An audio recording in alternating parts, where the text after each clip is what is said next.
Good evening and welcome to Vanderbilt's Social Issues Debate, sponsored by the Vanderbilt Hustler and Vanderbilt Television. I'm Zoe Shancer, Senior Editor of the Vanderbilt Hustler, and I will be the moderator of tonight's debate. Our two student participants, Matt Colleran and Matt Ploetz, will address social issues related to the upcoming presidential election. First up, we have Matt Colleran. Matt is a junior, double majoring in economics and Spanish, and double minoring in political science and corporate strategy. He serves as the chair of the Vanderbilt Young Americans for Freedom, a new conservative organization on campus that promotes the values for which President Ronald Reagan stood. Additionally, Matt is a member of the executive board of Vanderbilt College Republicans and led Vanderbilt Students for Life last year. He also hosts The Conservative View, a conservative talk radio show on Vandy Radio. We will also hear from Mac Ploetz. Mac is a junior majoring in women's and gender studies. Mac is involved in social advocacy on campus, particularly those involving the LGBTQ+ community.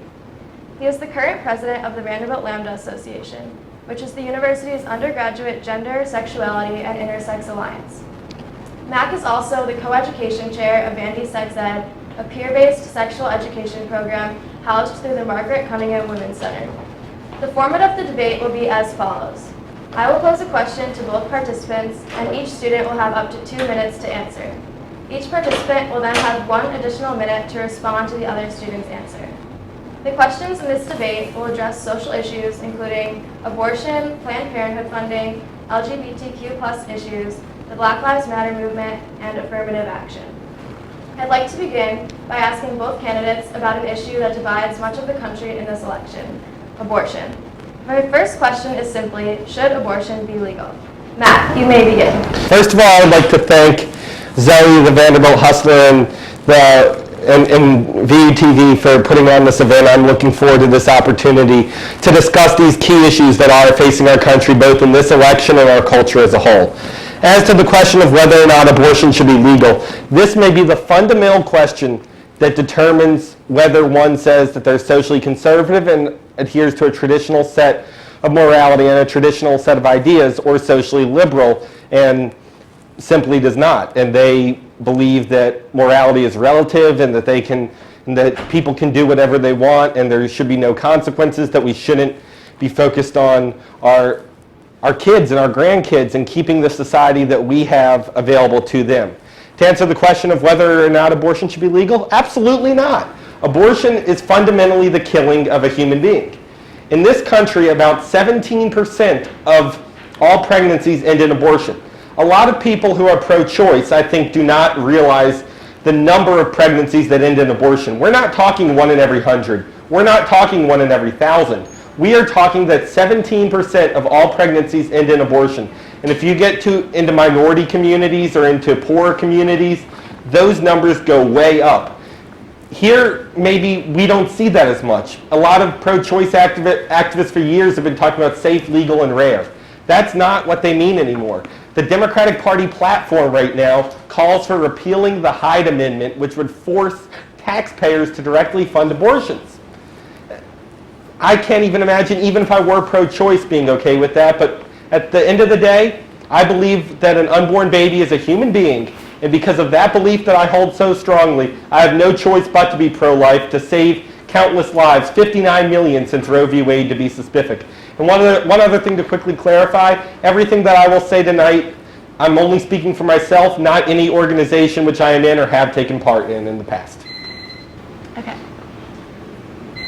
Great, Matt. Wonderful. Well, thank you so much, Zoe. Thank you to the Vanderbilt Hustler, as well as VTV. I'm really excited to be here and to take this opportunity to showcase, what I believe in, and, what I believe is fundamentally correct. The question that was posed was, should abortion be legal?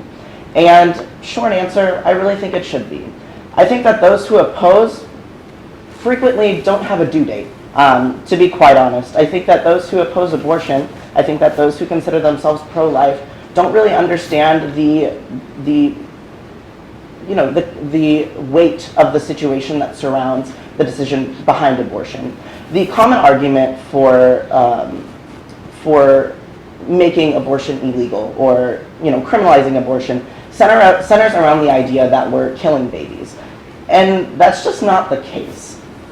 You see, here's the problem, is that 1.3%, according to the CDC, of abortions happen after 21 weeks. Before 21 weeks and at 21 weeks, those fetuses are not viable, which means that they can't survive outside of the womb.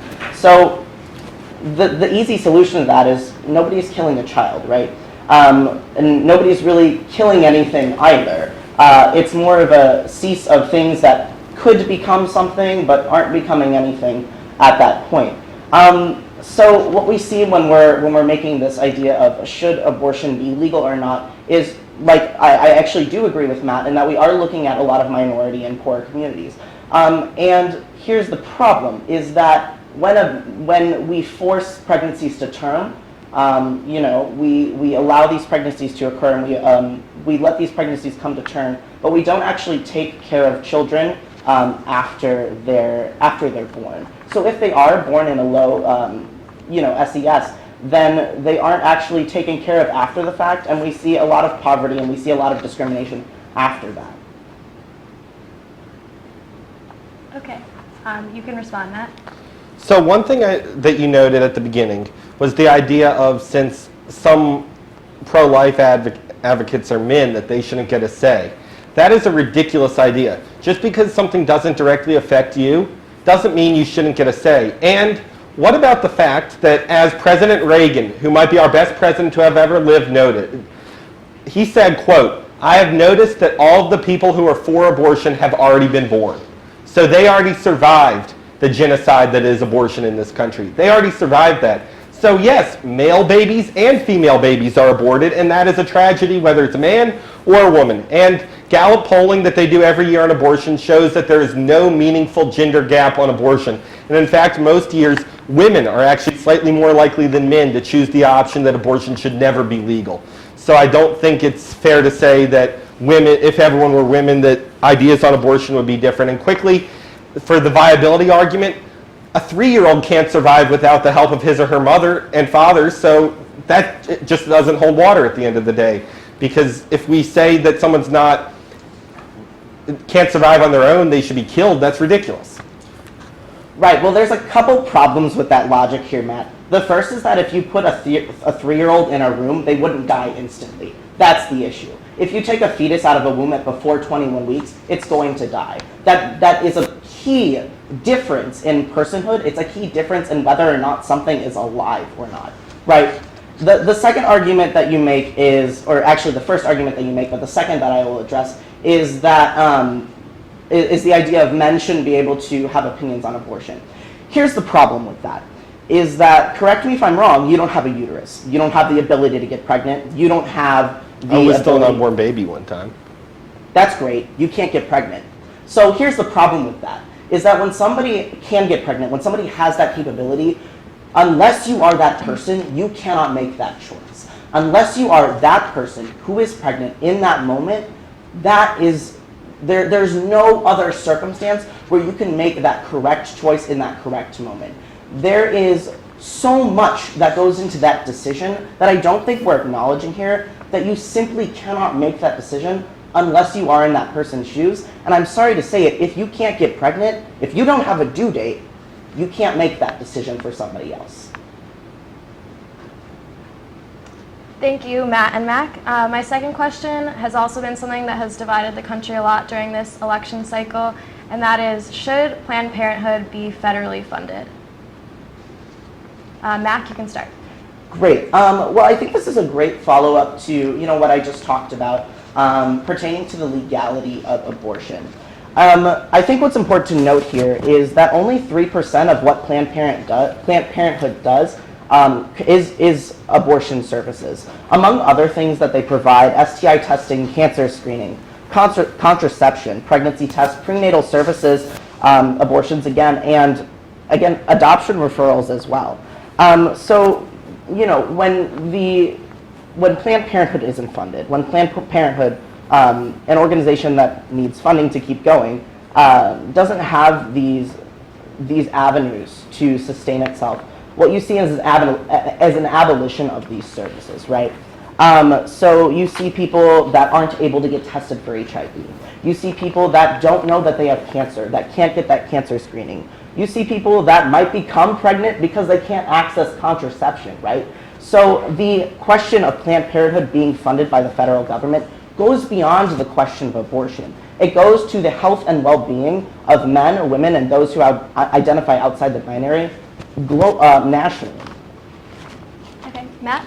Okay, so at the end of the day, if you're pro-life, you can't be favoring funding Planned Parenthood.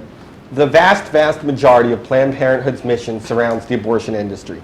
And Mac just presented the 3% lie.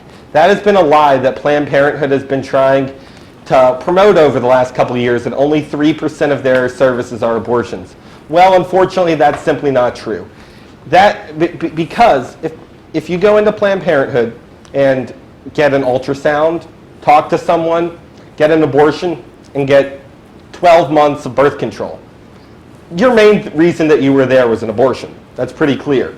But Planned Parenthood, since there were 3 other things done and 12 months of birth control, will say that only 1/16 of what that person did was get an abortion. And if we look into the time and the resources necessary that Planned Parenthood expends on things, it is absolutely not 3% of their services are abortions. Students for Life looked into this and found that the true number should actually be 94%. That's how big of a lie this has Planned Parenthood has promoted. 3% turns into 94% when you look at all the at who comes in there and what they're there for. 94% of Planned Parenthood's pregnancy-related services are abortions. And the idea that people should, that Planned Parenthood does so many other things, they do occasionally do a few other things. Mostly they refer people to other places. But for every Planned Parenthood, there are 20 federally funded women's health centers that do everything Planned Parenthood does minus abortions. Okay, thank you, Matt. Mac, you have 2 minutes to respond. Oh, sorry, 1 minute. Yeah, sorry about that. I think I had a feeling that this was going to happen, that would be throwing out these allegations of people lying without actually providing statistics from a relevant study to back that up. So according to the Planned Parenthood Federal PPFA, essentially, association, the Planned Parenthood Federal Association, in a January 2014 study, of the people that come into Planned Parenthood, which measured around 10 million, we look at how many of those people came in for specifically an abortion, right? And of those people, 3% did. Around 10 million, I think it's about 300,000 people, right?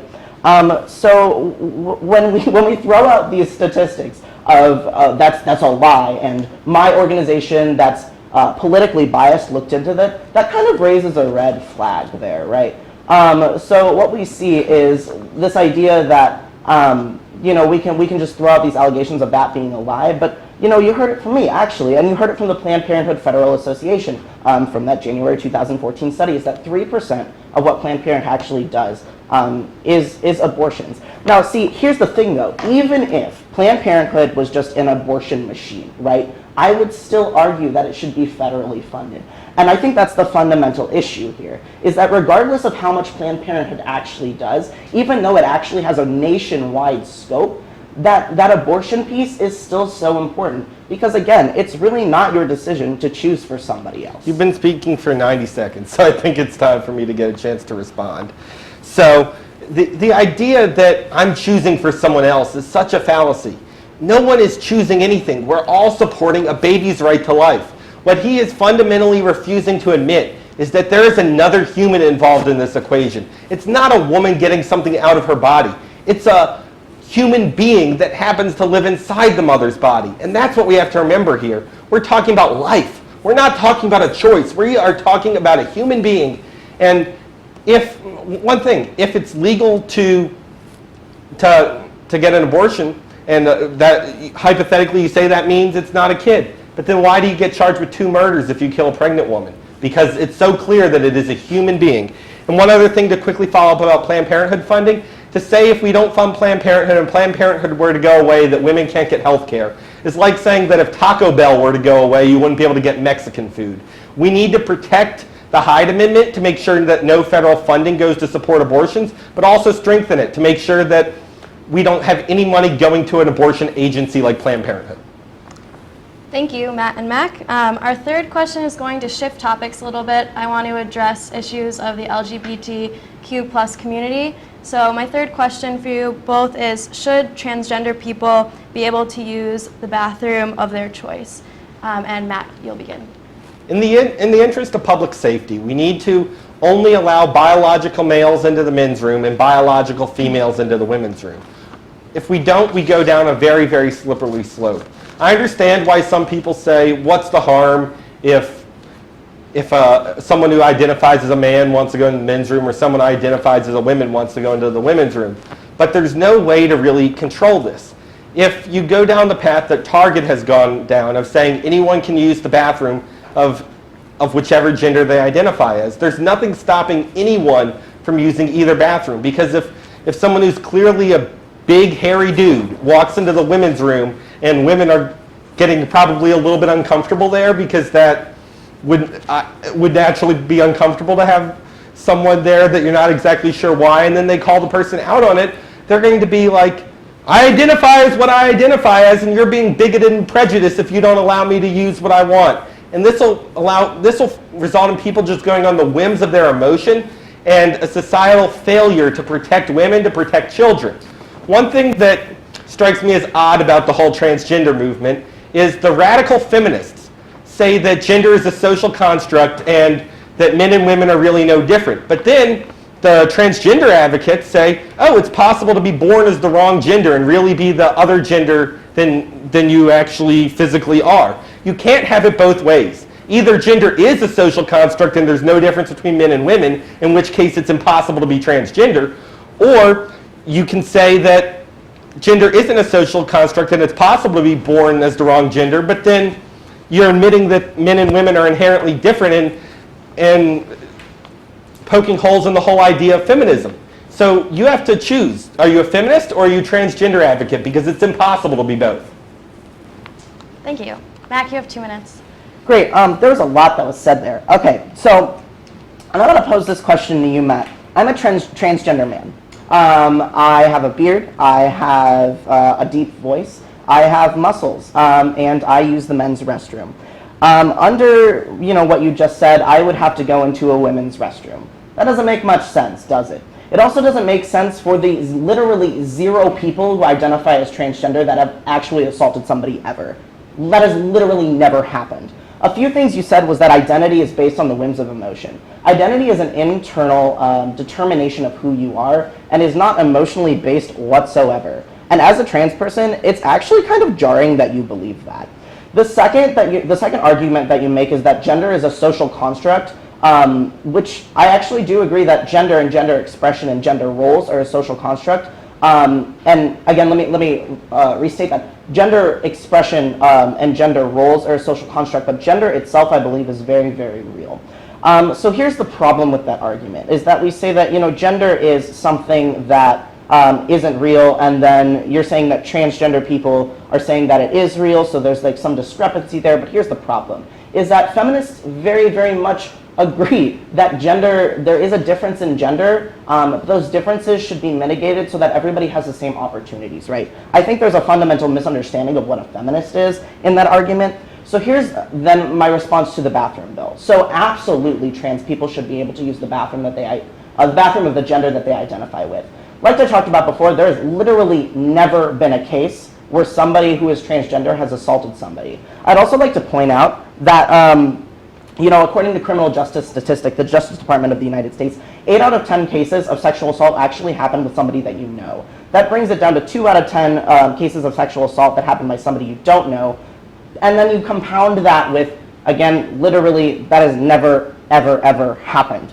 And then you bring it to this. Trans people are actually 45% more likely to commit suicide when they're discriminated based on bathroom use. Thank you, Mac. Matt, you have 1 more minute. One thing that you mentioned at the beginning was talking about your own personal experience and saying, what would happen if I were to go into the men's room, or would I have to go into the women's room?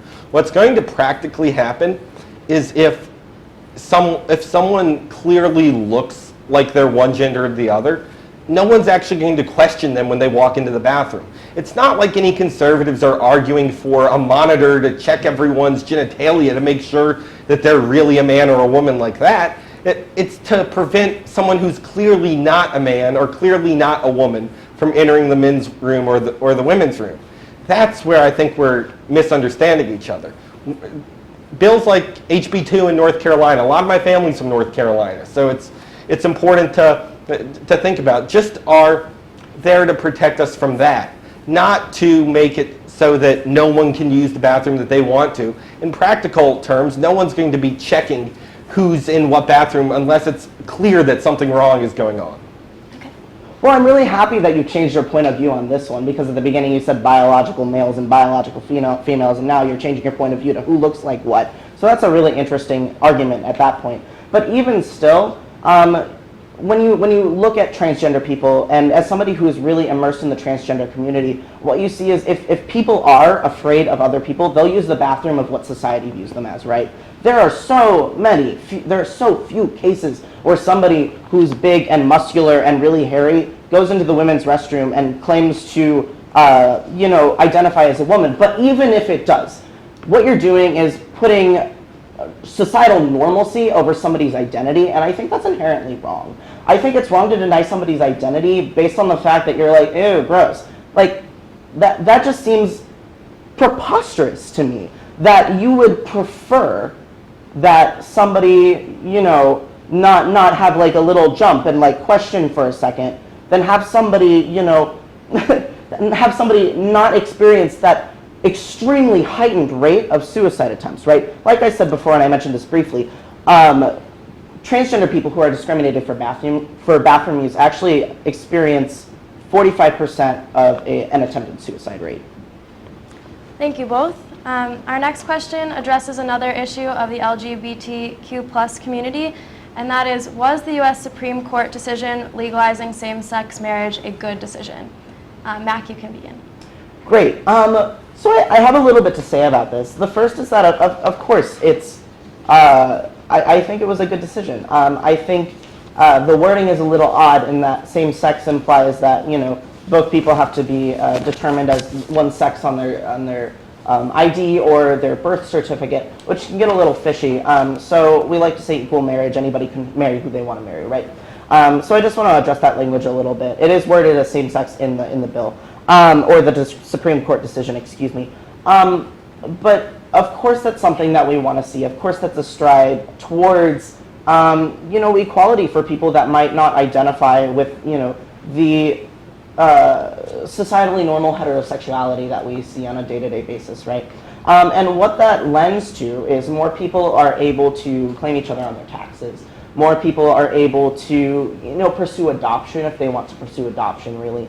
Now, the broader part comes with this idea of complacency once we do legalize equal marriage. And I think that's really where my opinion lies, is that a lot of people think, we got equal marriage, we're done, everybody has equal rights now, yay for everyone, great, awesome. But that's just simply not the case. And while, I'm anticipating this response that's probably going to say, equal marriage should not have been legalized, I think, one, it's definitely the right decision, but two, there's a lot more that we could be doing for, queer communities, LGBTQIA plus communities, that we're not doing right now. I mentioned before briefly, the suicide attempt rate for transgender people is alarmingly high, as well as homelessness rates and work-based discrimination rates. That tells you that we're not as far as we think we are, and we as a society need to be doing more to encompass those people and make sure everybody has the social equity that they deserve. Thank you. Matt? I will respond to your points at the end when we have a chance to respond to the others' beliefs, but I'm going to first point out why I think it was the wrong decision in the Obergefell v. Hodges case. First of all, I'm going to put this independent of even the issue of gay marriage. I know a lot of people who support gay marriage, but did not agree with the Supreme Court's decision in Obergefell. In Obergefell, the Supreme Court essentially just took on a position that they're writing the laws. There was no law that had ever been passed federally. A few states had passed it democratically, not all that legalized it pre-Obergefell did. Some legalized it through courts and other means, but a few states did, most states didn't.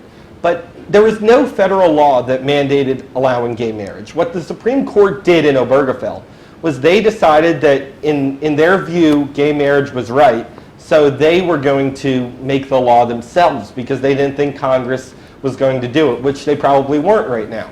And maybe gay marriage was inevitable. I'm not 100% sure that it was, but if it was, it would have happened through democracy eventually.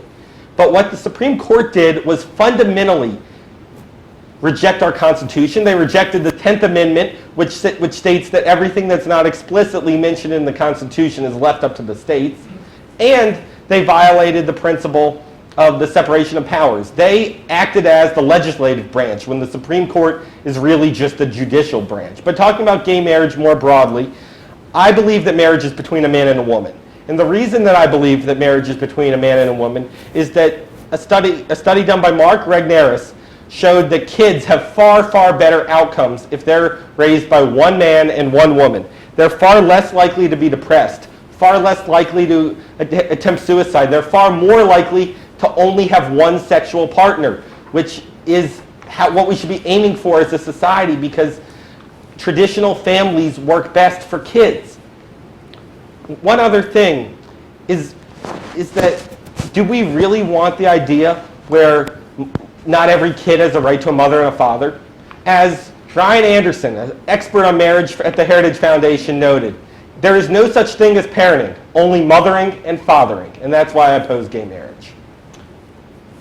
Okay, so a lot was said there. So I'm going to address a few things. I'm going to split this up into three parts. First, I'm going to talk about the Supreme Court.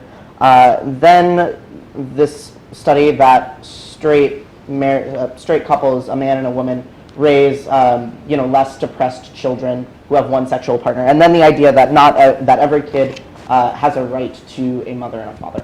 So the first thing I'm going to talk about is Supreme Court decisions. So here's the problem with legislating equal marriage, is that when the Constitution was drafted, there wasn't anyone really talking about equal marriage, and there wasn't the idea that we should have a say in the Constitution, like, hey, maybe we should talk about the gay people. It's probably a good thing. The second, and I'm going to put these two together, is that there really aren't any flaws to having two parents that occupy the same gender, and I really don't agree with those studies at all, and I would question where they're from. Matt, you have 1 minute.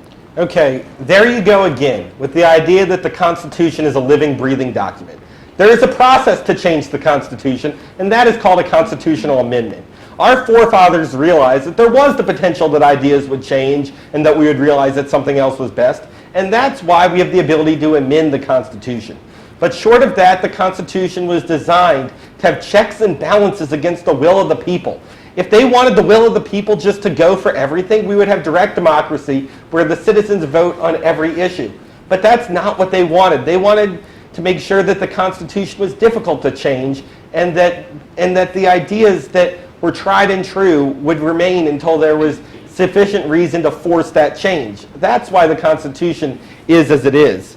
And then you talked about the idea that that kids don't fare better. Then if kids who are raised by gay couples are 10 times as likely to report having been touched in bad ways, they use marijuana more, they're 4 times as likely not to be heterosexual themselves. This is all evidence that kids do better under straight parents. Thank you both for your responses on this question. This will be my last question that will address LGBTQ+ issues, and that is, should pronouns be included on class and RA rosters? Matt, you can start. No, pronouns should not be included in class and RA rosters. The idea that people can just choose whatever pronouns they want is absolutely ridiculous. And to illustrate how ridiculous this is, at the University of Michigan, which recently instituted a policy where people can go into their equivalent of yes accounts and change what their pronouns are on their class rosters, a student at Michigan who realized how ridiculous it was, his name's Grant Strobel, decided to go in and change his pronouns to say His Majesty. So in these class rosters, all official documents from Michigan, instead of using his, him, his, whatever, he, I forget the order that you're supposed to put them in, they all say His Majesty, because those are the pronouns that he says he wants. And he did this to illustrate how ridiculous the policy is. But under the policy, professors have to refer to him as His Majesty. That's what we're going to get if we allow people to choose their pronouns. And one thing I want to go back to is a lot of the people who identify as transgender due to a fundamental failing in parenthood. Because if they are maybe 6 or 7 years old and they're a guy and want to play with dolls or wear pink, their parents, instead of saying this is just a phase, say, it's okay, honey. I know you were born a man, but you can really be a woman if you want. You can play with dolls. It means you're really a woman. And then they get this idea in their head that they are really women. And that's why we're all of a sudden seeing transgenderism more and more when it never existed 10 years ago. 10 years ago, if someone talked about transgenderism, they would have been laughed out of the room because we didn't think this was a real thing. And now all of a sudden, because people got ideas in their head as kids and got them ingrained, they actually believe that they're the other gender. So that's a problem I have, and that's why we shouldn't allow people to change their pronouns, because that just creates more change in the society that's moving in a negative direction. Mac? Okay, great. So I'm going to go back to the original question here, and that's about pronoun use on rosters and RA rosters.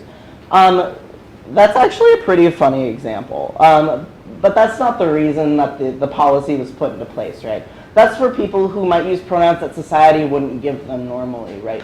Before I took testosterone, before I went through a medical transition, I used the pronouns he, him, his, right? But somebody looking at me might not think that I used those pronouns. So that policy is really helpful to not just validate my identity, but also avoid any violence that might be occurring on this campus or, in residence halls as well. So when we're looking at, pronoun usage, what we're essentially seeing when we're not validating people's pronouns and we're not giving them an outlet to tell other people their pronouns is that we're again prioritizing this idea that you'd rather be comfortable in your normalcy than give somebody the right to personhood, right? By not respecting other people's pronouns, what you're essentially doing is making sure that that person doesn't have your respect and that you don't respect that person as a human being. There's often the question that people will say, well, what if I mess up, And I think a lot of trans people really are really forgiving in pronoun usage. And there's an argument that if I mess up, somebody's going to persecute me, and that's just not the case. The idea of a pronoun policy essentially means that, we're giving people the opportunity to identify with, however they feel. And, have that respect that they inherently deserve as people. If I were to go to somebody who society would perceive as a man and start using she, her, hers, we think, and that's pretty weird. You should probably respect that person's pronouns. That's the same deal with trans people. So by not respecting those pronouns, we're denying that person personhood. Matt? Okay, one thing that you said is violence in residence halls. I condemn all violence against anyone, regardless of any self-identification, any characteristics. So I think all conservatives would agree with me that we condemn all violence. One other thing that I wanted to get to, since apparently this is the last question on this broader topic, one thing that wasn't asked that I really want to talk about is the idea of religious liberty and freedom of conscience. In this society, Christians and other people who believe in traditional marriage are being persecuted against because of their beliefs. People are being forced to bake a cake for a gay wedding or photograph it, even though it goes against what they believe so strongly and are so ingrained to their values and religion. And that is simply not okay. Maybe we have lost on the issue of gay marriage, but this is the issue that's really going to impact 2016 and going forward in elections, that we need to stand for everyone's right to religious liberty and freedom of conscience to do what they believe is right and in accordance with their values. I am going to let that one go and talk about being trans again. There was an argument in the original response to the question that Matt gave about being trans as a failure in parenting. This is ridiculous. I can't say any other word than that. That is based in belief, that is based in prejudice, that's based in stereotype, and that's based in transphobia. Okay, what we're seeing here with these bathroom bills, what we're seeing with equal marriage and the opposition to that is maybe not innate, but a very learned opposition to people that are different. And I think that's the issue that we're having a lot when we're looking at social issues like these, is that we have this opposition to anyone that's different than us and anyone that has a different moral code or a different identity or a different set of beliefs than we do. And what we're essentially doing is saying, you don't believe the same thing that I do, so you shouldn't exist, period.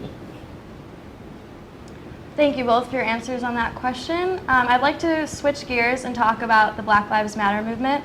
My first question is general. I just want to know whether you guys think that the Black Lives Matter movement is good for America. Mac, sorry. It's difficult with the similar names. So I have a feeling that people are starting to anticipate the responses at this point. I think it goes without saying at this point that I'm very supportive of the Black Lives Matter movement. I think as a society and as a nation, we have a history of institutionalized racism that's facilitated through both the Constitution and the facilities and systems that it sets up, one of which is the criminal justice system. Now, the Black Lives Matter movement is a response to inequalities in the criminal justice system, specifically of the unwarranted killing of black people. Now, what... The issue with this is it's not wayward, it's not random, it's not a coincidence. We had this system set up, and we have the Constitution set up that was that creates this historical tendency to target people that are not white. And this doesn't just encompass the black community; it encompasses people that are Latinx. It encompasses it encompasses women as well, right? Where you see fundamental inequalities that are facilitated through the Constitution that project themselves onto the systemic institutions that the United States fosters. So again, to answer your question, I am very supportive of the Black Lives Matter movement. I think that the stark injustices created by the Criminal Justice Department of the Criminal Justice Department of the United States allows for the unwarranted killing of black people, and I think it's great that people are able to have their voice. I think it's great that it's garnering such popularity, and I think it's great that so many people are really behind it. Because despite what a lot of people think, the fight for equity isn't over. And unfortunately, for a while, it won't be. And as long as we see this stark opposition to the blatant killing of black people, we're not going to see any progress. Thank you. Matt? Mac, I think you might be surprised to know that I actually partially agree with you. I think that black lives are being unfairly targeted. It's absolutely sad what's happening in our society and in our communities that are targeting black lives and lives of other minorities. But unfortunately, where I disagree with you is that it's not the police who are doing the unfair targeting of black lives.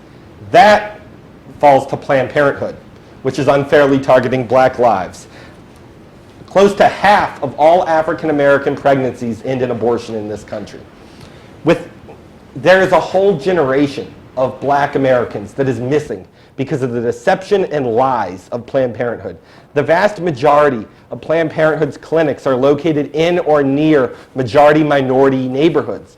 Planned Parenthood is systematically targeting African American and minority lives. I have a shocking and horrifying transcript of a real call done to a Planned Parenthood that I want to read. In Idaho, a donor said the abortion.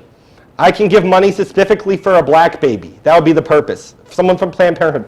Absolutely. If you want to designate that as your gift used to help African American women in need, then we would certainly make sure that the gift was earmarked for that purpose. Donor. Great, because I really face trouble with affirmative action and I don't want my kids to be disadvantaged against black kids. I just had a baby. I want to put it in his name. Planned Parenthood. Yes, absolutely. And and we don't, and the donor says, and we don't, we think just the less black kids out there, the better. Planned Parenthood. Understandable, understandable. That is the racism associated with Planned Parenthood. Margaret Sanger, their founder, was well versed in eugenics, and that's one of the reasons that she created Planned Parenthood in the first place. So yes, black lives are being unfairly targeted, and Black Lives Matter, all lives matter, blue lives matter. We need to support our police, we need to support white people, we need to support black people, we need to support everybody, because all lives matter, and that's why I am pro-life. That took an alarming twist and turn. Okay, great. So let's just try to take this one step at a time here. So the first part of that was addressing the systemic inequality and the disparities that black people specifically face. But the disagreement hinges on whether the criminal justice system is to blame for that. And the facts, the statistics, are that black people are being unfairly murdered by police officers. There's no other way to say that. I don't know what I can say. I don't know if I should bring in a white cop. Like I don't know what I should do. But the second part of that argument hinges on abortion. So here's the problem with abortion, and here's why you see heightened rates of abortion in minority communities, and that's partially because of the lack of resources that we give to those communities in the first place. Okay, I do agree that there's a possibility that maybe our communities need to be strengthened in one way or another. I believe that the route to strengthening those communities are through strong families, that the rates of poverty are far lower when kids have both of their biological parents in the house. That's how we go to strengthen minority communities. And with your claim that blacks are being overwhelmingly killed by police, that simply doesn't hold water. There are a few anecdotal stories, and most of those have been debunked. In Ferguson, for example, the police report in the investigation turned in that no, Michael Brown did not have his hands up. It's a tragedy what happened, but the media narrative around it just created looting and rioting, which was a shame, because the owners of those stores, mostly minority, were put in such terrible positions to have all their stuff lost. And then in Charlotte, for example, the police officer involved in the Charlotte case was actually African American herself. And it maybe does a terrible killing happen, possibly, and then that's a tragedy, and that person needs to be reprimanded for it. But don't make this a reflection on all cops, please. Thank you. Thank you both for your responses to that question. My next question is in regard to affirmative action. I wanted to know, both of you, do you think that colleges should use affirmative action for admissions? Matt, you can begin. No, I do not believe that colleges should use affirmative action as a part of the admissions process. If we want equality, which I do, and I think you do, I think everyone wants equality at the end of the day. Equality means that we're not going to give any group special treatment. I understand why affirmative action was originally implemented, and it probably did have a noble goal at first. But at this point, the year is 2016. Slavery has been gone for almost 2 centuries. Organized, systematic racism has been gone for 50 years. We need to make sure that everyone's on an equal footing and no one has an advantage. And it's not just white people who should be against affirmative action. Other minorities that are stereotypically, I hesitate to use the word smarter, but are thought of as achieving better academically, are disadvantaged by affirmative action as well. For instance, the average Asian student gets the highest scores on standardized testing. That makes Asians have by far the hardest time of getting into an elite university at the same SAT or ACT score. And is that fair to an Asian student who worked really hard to maybe get a 2200 on their SAT, but Vanderbilt says that, no, a 2200 isn't good enough, but if you were a different race or a different gender or a different status, then a 2200 would be more than good enough to get you into this school. That's my problem with affirmative action. It maybe was valid at one point, but at this point, that was so long ago. In fact, in a recent Supreme Court case in 2001, Justice O'Connor stated that affirmative action has basically that it's nearly used. It was valid at one point, but it's getting closer and closer to the day where we don't need affirmative action going forward. And that's why I was disappointed by the Supreme Court's decision in Fisher v. Texas. All that affirmative action does is create racist policies that disadvantage all sorts of people, including minorities. Great.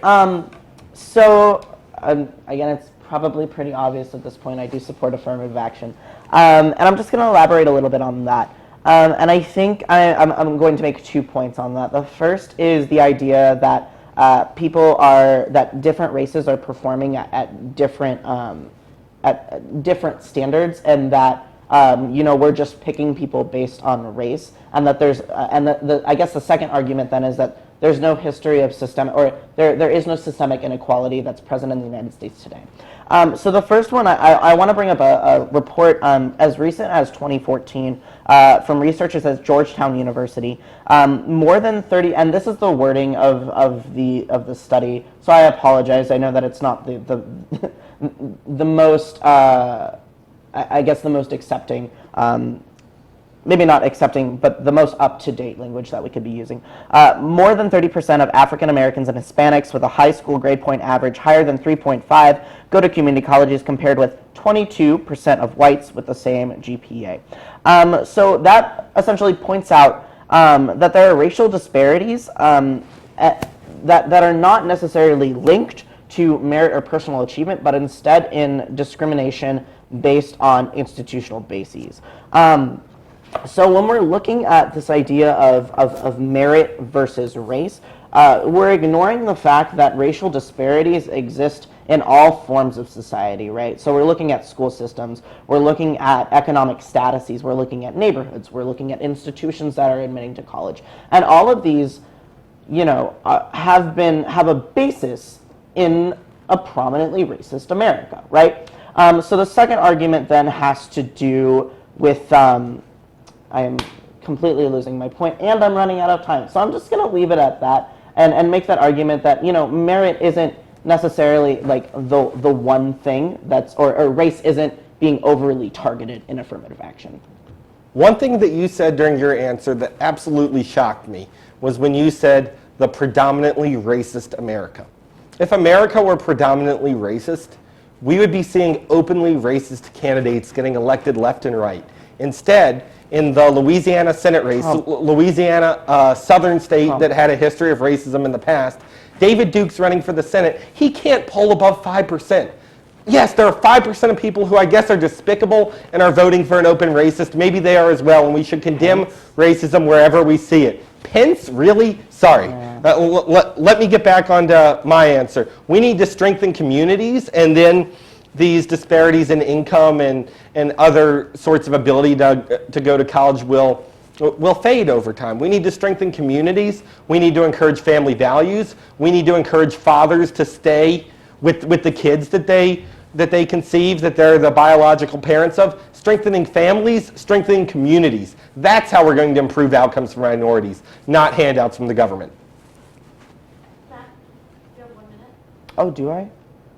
Yeah. I'm sorry. I'm like getting weird on these time things. Cool.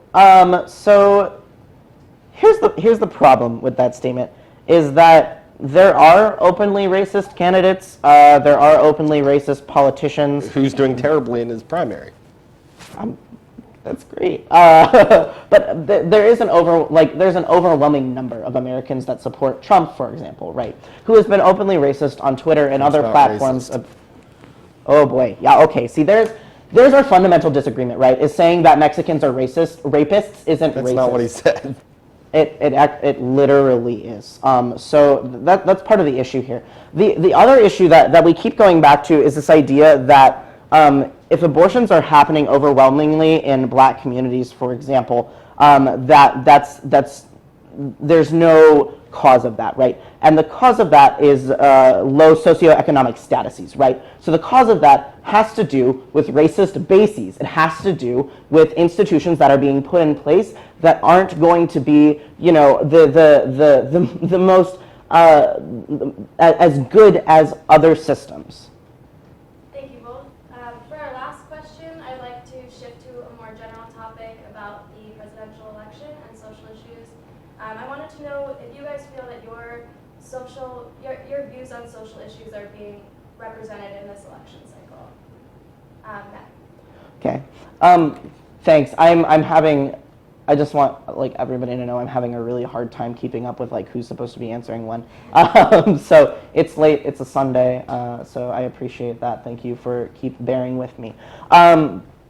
So there's a lot that's been said, and I think my viewpoint on supporting Clinton and supporting Hillary is that we're not seeing everything that we want to be seeing, but by no means are we seeing something that could be as disastrous as a Trump presidency, right?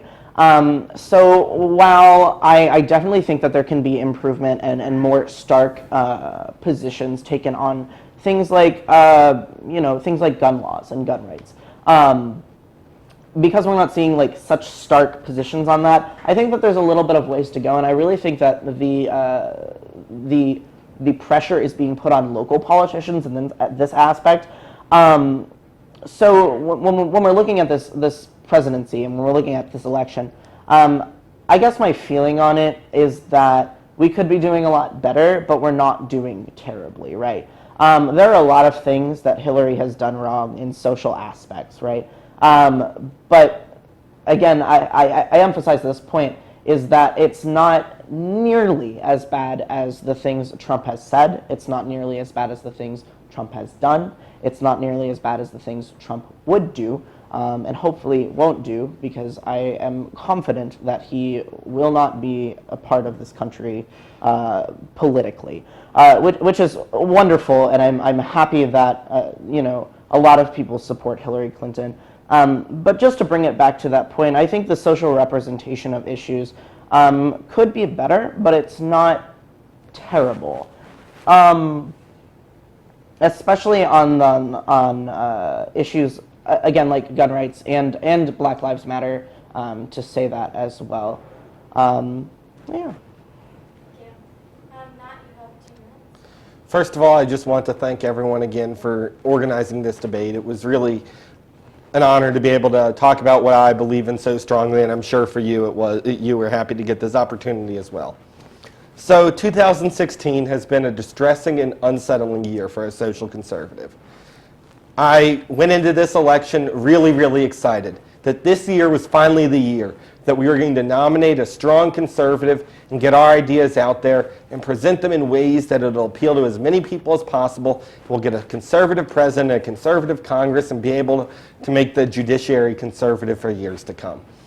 Unfortunately, the primary didn't go as I had hoped. I think there are a lot of people in the primary who would have been excellent presidents: Scott Walker, Marco Rubio, Ted Cruz, Rick Santorum, Mike Huckabee, just to name a few. And there were a lot of good conservatives, names I left off, but they would have been great as well. There were two candidates that I did not want to get nominated in the primary. One was George Pataki, because he's openly pro-choice and disagrees with so much of what I value. Fortunately, he went nowhere. The other candidate that I did not want to get nominated in the primary was Donald Trump. And Donald Trump, my feelings have been very, very complicated. If you look back at my Facebook, what I've said during the show, I was staunchly against him in the primary. I think he isn't the best messenger for conservatism. I cringe sometimes at some of the stuff he says. I think he's completely wrong on trade. Free trade is something that should be supported and expanded at all costs. But at the end of the day, he has come around on some of the key issues of conservatism. He is pro-life. Listen to how he spoke about abortion during the presidential debate with Hillary Clinton, who is pro-abortion, wants to repeal the Hyde Amendment, and force you to pay for abortions with your taxpayer dollars. But the biggest thing of all, yes, he is a good VP that I'm excited about. I wish Pence were going to be the president, but the Supreme Court is on the line. Liberal website 538 did a study about this and found that if Hillary wins, we'll have the most liberal Supreme Court that we've had in decades, and any conservative policy is just going to be thrown out by the Supreme Court, and it won't really matter if we can't get back in the White House this year. That's why I'm reluctantly voting for Donald Trump, but no, it's the only choice there is. Matt, you have 1 minute. I think there's a lot to be said for the differences in politics and for the way that the GOP nominations and the GOP delegates have gone. I think there's also something to be said for, Hillary Clinton isn't a perfect candidate either. Unfortunately, there are always going to be issues with the presidential nominees. There are always going to be issues with the people that we ultimately select as our president of the United States. And I think Matt and I would both agree on that there's always going to be something that's wrong, something that we don't agree with. I am upset that this debate has come round and round again to abortion. I'm upset that we as a society think that we can part ourselves in other people's bodies. And that's my closing statement, I guess. I really want to say thank you to Zoe, thank you to Vanderbilt Hustler, thank you to VTV, thank you to McGill, awesome. Matt, you have 1 minute. One thing I wanted to respond to from your statement is that you're disappointed that the debate has come around to abortion a few times. And the reason it has is, as a conservative, abortion is the #1 issue facing our country today. Unfortunately, every year 1.2 million babies are aborted. 1.2 million. In one day, as many babies are aborted as died in Hurricanes Katrina, Sandy, and Matthew, all combined. Or as many people are aborted as the number of people who died on September 11th. In 4 days, as many people are aborted as the number of people who died during the Ebola epidemic. And in 6 months, as many people are aborted as the number of people who died in the US Civil War. We don't realize the scale of abortion, and that's why it's the #1 issue to my vote.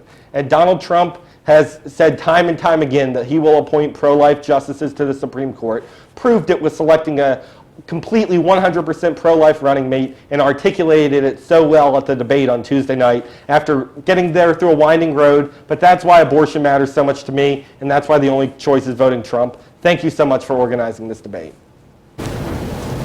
That concludes our debate for this evening. I would like to thank both of our participants, Matt Colleran and Matt Ploetz, for their participation, as well as the Vanderbilt Hustler and Vanderbilt Television for sponsoring this event.